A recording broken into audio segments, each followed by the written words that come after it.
Before all these algorithms decided what we should watch, and before that pesky buffer and wheel popped up on your Netflix account, there was a shelf, a case, a cover you can see, you can feel.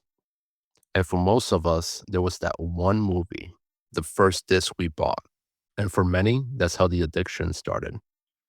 This is the physical cut, where films live beyond the stream. And today, I'm going to take you back to the beginning.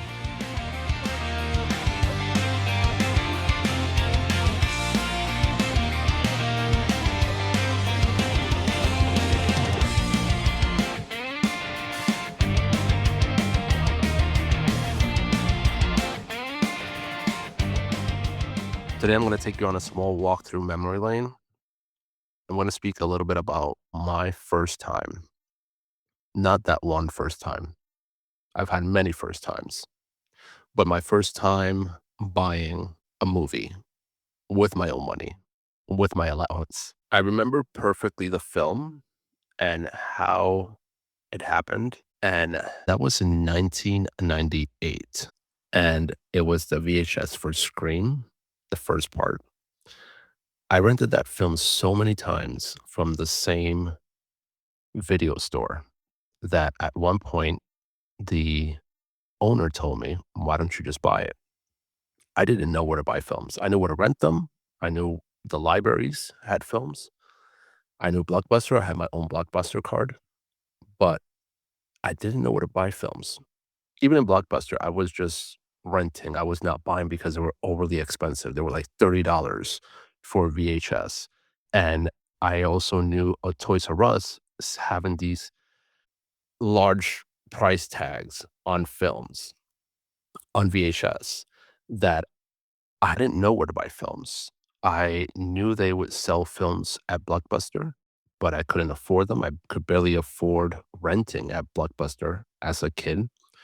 And that was the only place that I knew of. And I never seen the VHS for Scream there on sale. I was always exposed to horror. So it wasn't like my parents wouldn't let me rent or see or buy horror. It's just as a kid in an allowance, a $20 allowance a week, it is kind of difficult to just walk into Blockbuster and buy a $40 VHS.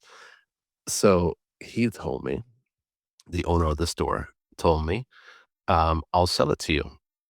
And I told him, I'm like, for how much? So he said that the VHS, when he bought it, because it is licensed to be allowed to rent, it cost him $90.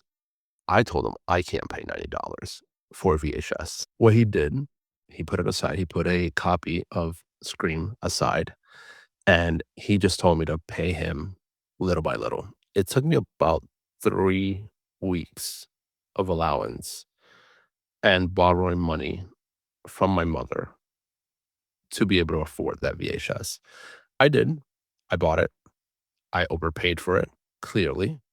But again, I didn't know where to buy it. I did not know where I could go walk in and buy this movie that I've loved so much for weeks now, that I've been renting over and over and over, up to the point that the guy's just trying to sell it to me so he can get rid of it, I guess. I mean, I was about to burn it. My VHS would stop and rewind and play again by itself. So I didn't have to get up. I would just sit there and watch the movie over and over.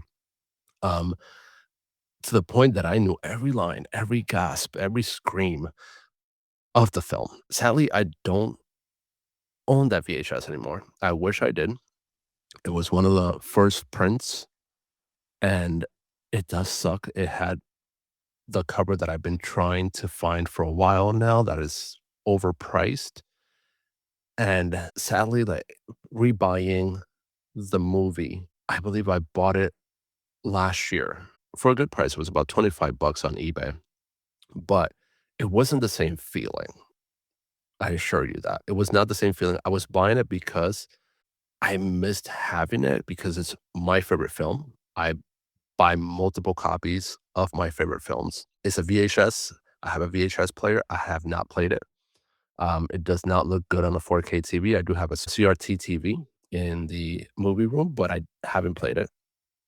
Um, But again, I bought it more for me. I bought it because it used to bring me joy having that film in my house, in my room, playing it over and over. And obviously, like now with the resurgence of VHS, sometimes it's a little hard to try to find some of your favorites, especially as a collector, because of the overprice that I feel like they're trying to rip us off at this point.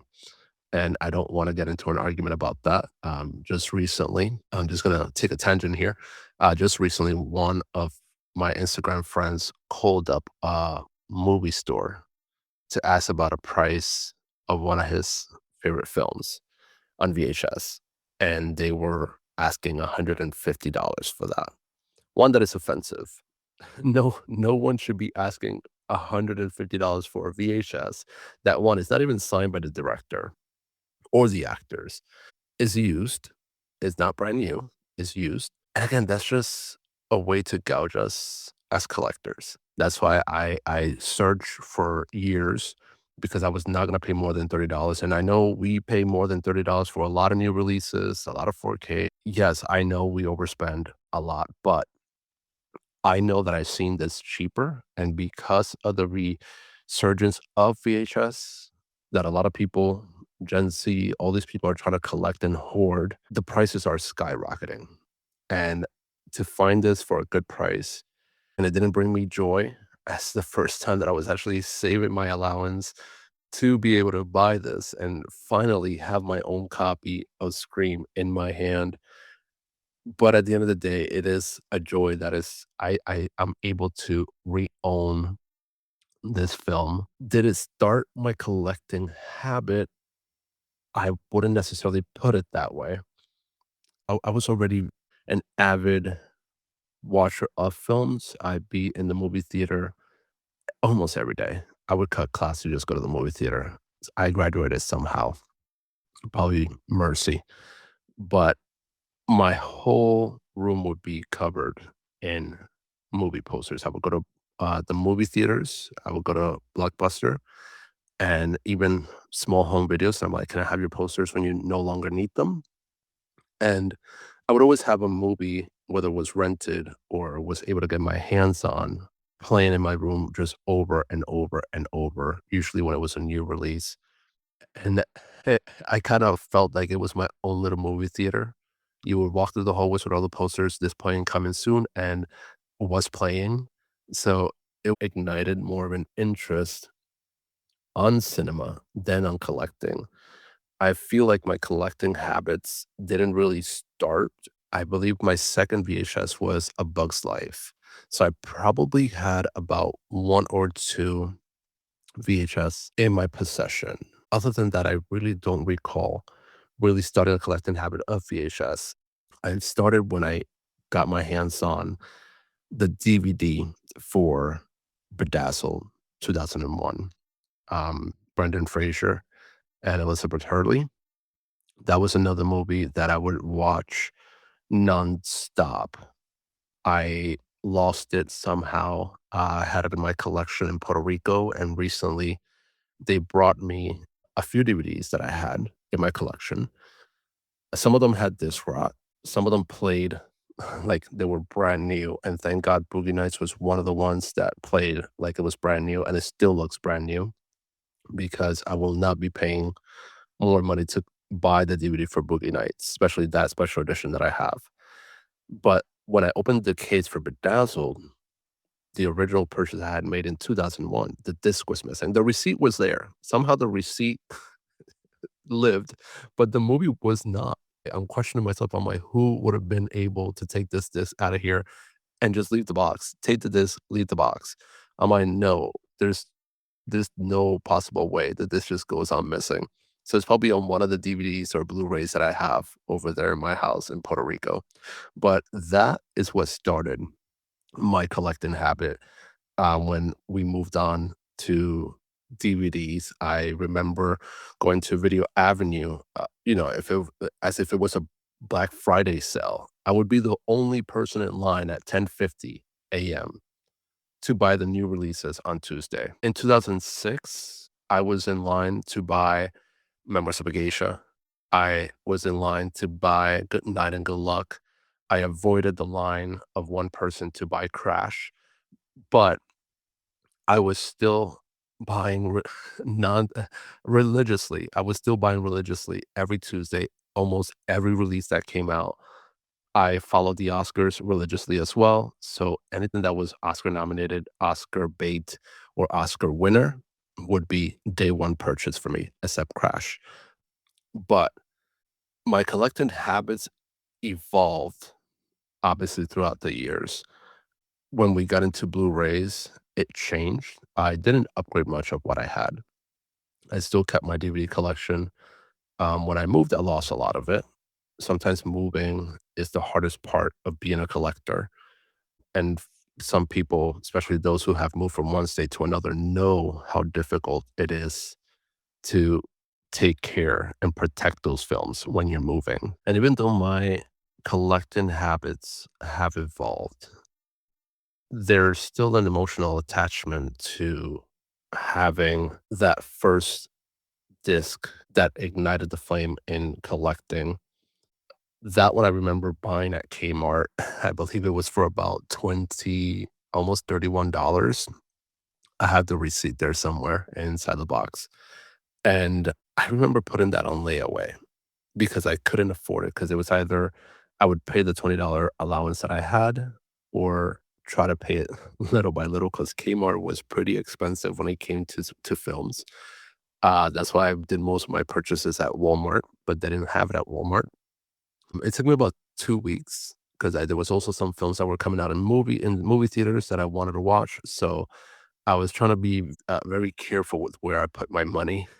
So I just put it on layaway with $7, and I think I had 3 more payments of about $7 to $10 to pay off the movie. Obviously, it brought me pleasure because again, that is something I did for myself. I manage my allowance to be able to survive school, but that's when back in the day a soda was 50 cents. Like, well, I believe they were 50 cents. I don't drink soda, but you know what I mean. So it was easier to survive on $1 a day in school than it is now. Now, as collectors, we have to sometimes decide whether to pay a mortgage, a car, or your health care before buying a movie. You just make sure you have those credit cards covered before you buy a movie. Um, I've spoken to a few collectors who are highly in debt because of collecting, and that is something that also modified or changed the way that I collect today. I was buying every Criterion when I started collecting Criterion. I had some Criterions I didn't even know were Criterions, and then when I started collecting a little bit more, and I wouldn't even say collecting, I just feel more like hoarding than collecting. I was buying Criterions nonstop, in and out of sale, and I had to stop. I said to myself, "I can't keep doing this." I would only buy Criterions during Criterion sales at Barnes& and Noble or that flash sale they do, which I really don't take advantage of, but my collecting habits changed so much throughout the years that now I'm more picky on what I buy. I do upgrade a lot of films, but they have to meet the criteria of whether they're one of my favorite films or not. Right now, with all these special editions, sometimes I have to choose which cover brings me more joy than just buying all of them. Sometimes I just forego one release just so I can buy another, especially when it's the same title. Then you have sometimes boutique labels that are putting out the same title. And then I'm like, is there anything special about it besides a nice cover? Again, if it's my favorite film, I'll buy it point blank. But if it's a film that I just kind of sort of like, does it have anything special? I don't really watch a lot of special features in films. So that is really not something that sells me on a new release, but it is nice to have. It's not something that I demand. I'd rather have a good quality transfer, restoration, especially when it comes to the sound, when it comes to obviously the picture. And sometimes we get the same transfer as the regular release that really doesn't make it worth it for me. And right now we are having a lot of new releases that are just straight to Blu-ray, no 4K whatsoever. And I'm fine with that. As long as I like the movie, as long as it looks good, sounds good, then as we know, Universal tends to upgrade things later on. So I'll just probably wait until the year after that Universal is going to release the 4K. And I stop double dipping because, again, the situation of collecting financially is not the same as before. Because at the end, it's kind of funny how one piece of plastic can turn into an entire wall of shelves. And I've been trying to avoid becoming a hoarder. I'm trying to walk that fine line by curating my collection and trying to build it to reflect me, not to reflect what other people are telling me to buy. I overcame FOMO after seeing stacks of movies all over my room that don't reflect who I am. That some of them I watched, I'm like, how is this even out there? I sold them. I got rid of them. I donated them. They didn't reflect who I was. They didn't reflect who I am. And I have to remind myself why I started collecting in the first place, why I bought the VHS of Scream. Why did I buy the DVD for Bedazzle? Why did I rebuy the DVD for Bedazzle throughout the new case, kept the old case? It was more because of emotional attachment to that memory, to what started my collecting habits. And as collectors, that's one thing we really have to keep in mind. We have to go back to our first time, how it felt, how it impacted us, the joy that we took from buying that movie, the joy that still brings us when we buy a movie. I think that now it's not just about collecting for me, it's about building a memory of where I bought this film. I like to travel and I like to visit stores, movie stores when I travel. I try to hunt them down because sometimes they're a little bit hard to find. But when I do, I go in not expecting anything. And sometimes I come out with treasures. One best example is I went to Barcelona and the first thing I saw, this is a sign from God, the first thing I saw walking down the street with our luggage was a movie store. The name was in Catalan. I only know what the name meant, but I was like, "What store is this?" It has movie posters, but the name is not movie related. And then I looked through the window and I was like, yeah, no, this is a movie store." Mentally, I took a picture and I'm very good taking mental pictures when I travel. I can find my way through a new city within an hour. And I pinpointed that in my mental Google map. And I said, we're going to get to the room. We're going to drop our shit. We're going to go back out. And our money, my money is going to go into this small store. I am dropping bank. We go back, the store was closed. But the day after, I did drop bank though. And I didn't know what I was gonna find. I've been searching for The Exorcist, 4K, the Bible release, the one that looks like a Bible. I was looking for it. Sadly, I didn't buy it because it was a little expensive, but I did find tons of Pedro Almodovar, films, almost the entire collection on Blu-ray, and I bought all of them. I think I arrived at Madrid with a bag just full of films from that store alone that I had no reason to buy anything else in Madrid. I did, but I had no reason to buy anything else in Madrid. But I was so excited because on Amazon, I have them all on Amazon wish list, and they're about $30. They're all imported. I found them for €10. That was so exciting to me. I didn't have to pay Amazon prices.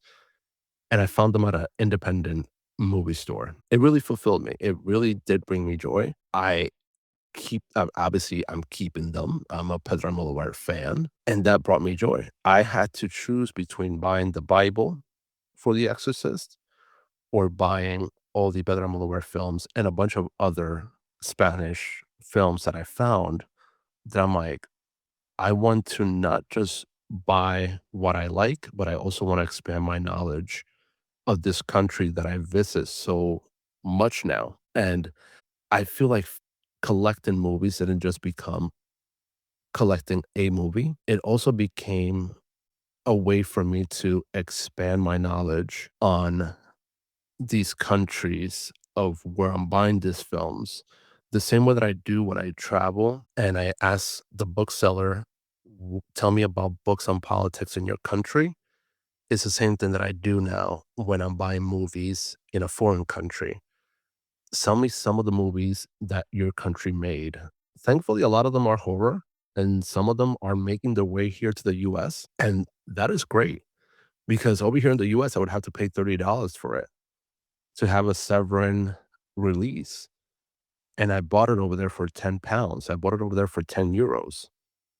Yes, you need a region free Blu-ray player. It brought me joy finding these little treasures as I travel. And it also brings me pleasure when I find a copy of a favorite film. Going back to Scream, I found Scream in Spain and it brought me great excitement to just buy it because I'm like, this was my favorite film. And now I'm finding it with a different cover in a different country. The same way that I collect different Stephen King covers and different covers for Wuthering Heights and different covers for Jane Eyre, I also collect different covers for Scream. And when I find those little treasures when I travel, that not just creates a memory, but it also reminds me of like, this is why I love collecting. This is why I love collecting what I love, which is not just films, but when it's films that I love and I find them out there in the wild, that's hands down a must purchase. I could go a day without eating a croqueta in Madrid if I find a new edition, a new cover for a film that I love, or just one of their national treasure films. Not the Nicolas Cage movie. I just meant like their national treasure, like a movie that the country loves so much. I'm like, you know what? I'll give it a try. It's part of the collecting experience, trying things, checking out movies you never thought you would. If you don't like it, again, trade it. But just make sure that what you are buying brings you joy as a collector. Don't overspend. Don't think that you have to own every film that's out there because when you're not, there are films that have been lost forever. So you're never going to get your hands on every film that's out there. Impossible. But one thing is to curate, and your collection is never going to look like someone else's collection either. Every collection should feel different. I want to walk into another collector's house and feel like, wow, I know who this person is.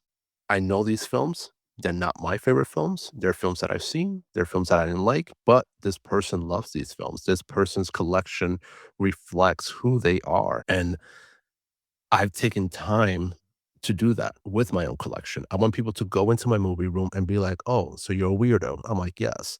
"Oh, so you like Pennywise?" "Yes." "Oh, so you like Scream?" "Obviously." You have this sense of enjoyment when somebody actually gets to know you by your films. I could sit down with some of my friends and they're not gonna enjoy the films that I have in my movie collection, but I don't care because I see them maybe once or never. And they're still my best friends. They love me because I'm weird. They love me because they're my friend. And they don't judge me for the movies that I buy because, again, that is my collection. And a lot of us are straying away from that, from collecting what we like and collecting what a YouTuber is telling us to buy that didn't even buy themselves, by the way, in some cases. So, again, just make sure, go back to that first time and remind yourself why you started collecting in the beginning. Remind yourself the enjoyment of finding a film because doing a massive order on Vinegar Syndrome, spending $240 and only liking one of the 10 films you bought, that's not collecting. That's hoarding. I wanted to create this episode for you guys to get to know me a little bit before we jumped into other topics in later episodes. And I hope I give you a little bit of an insight of how I collect.